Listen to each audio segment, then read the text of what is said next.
যে আমাদের বেগুনের জমি, বেগুন চাষ করা হয়েছে এবং নতুন পদ্ধতিতে। আমি ছোটোবেলা থেকে যেভাবে বেগুন চাষ করতে দেখেছি আমার পিতাশ্রীকে, সেইভাবে করেনি এবারের চাষটা, একটু অন্যরকমভাবে।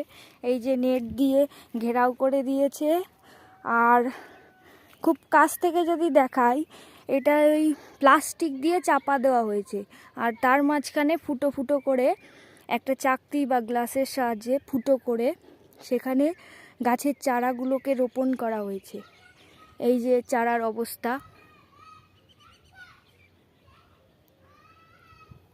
আসলে কি বলুন তো, যে কোনো ফসলই না, যেরকম সন্তান তার পিতামাতাকে লালন পালন করে, একটি ফসল তৈরি করতেও একজন কৃষকের সেই রকম লালন পালন করে সহানুভূতির সঙ্গে একটি ফসল তৈরি করতে হয়, না ছাড়া ফসল হয় না। কালকে বৃষ্টিতে অবস্থা খুব খারাপ, কাদা কাদা হয়ে আছে, কিছু গাছ নুয়ে পড়েছে আর কিছু গাছ এখনও খারাপ অবস্থায় রয়েছে।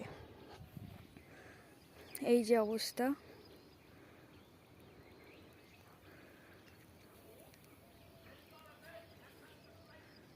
ওখানকার নেটটা ওরকম উঁচু করা কেন আমি নিজে জানি না। বাড়ি গিয়ে মাতাশ্রী আর পিতাশ্রীকে গিয়ে জিজ্ঞাসা করতে হবে যে ওখানকার নেটটা ওরকম কেন হয়ে রয়েছে। ইচ্ছাকৃতভাবে ওরকম রেখে গেছে না হাওয়ায় উড়ে ওরকম হয়ে গেছে, জানি না আমি। যাই হোক, এই যে আমি চলে এসেছি জমিতে।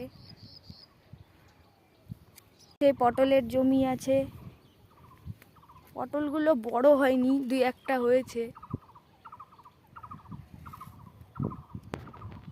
ওইদিকে আবার আখের জমি, পটল, আখ, আর এই যে হচ্ছে বেগুন।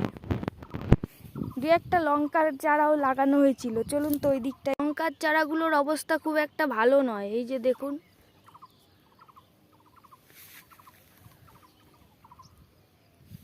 দুই একটা কপির চারাও লাগানো ছিল, ফুলকপির চারা, আমি সেটা দেখতে পাচ্ছি না কোথায় লাগানো আছে। মাঝখানে এই ভেলির মধ্যে, ভেলি বলতে এই যে দুটো বেড রয়েছে, দুটো বেডের মাঝখানে যে জায়গাটা, ওই জায়গাটাকে বলে ভেলি। ভেলির জায়গা দিয়ে যদি হাঁটা যেত তাহলে বলতে পারতাম কোথায় রয়েছে। এবার কাদা হয়ে গেছে, ওই জায়গা দিয়ে হাঁটা যাবে না। কোথায় লাগিয়েছে পিতাশ্রী জানি না আমি। ঠিক আছে, আপনারা কে কোথা থেকে ভিডিওটা দেখছেন প্লিজ আমাকে কমেন্ট করে জানান। আমি বুঝতে পারছি না আপনারা কি ধরনের ভিডিও চাইছেন। হ্যাঁ, যে 2-4জন আমার ভিডিও সাবস্ক্রাইব করছেন, সাবস্ক্রাইবার আর কি, আমি তাদের কাছে দায়বদ্ধ। প্লিজ আপনারা আমাকে জানান কী ধরনের ভিডিও চাইছেন আপনারা। ঠিক আছে, টাটা।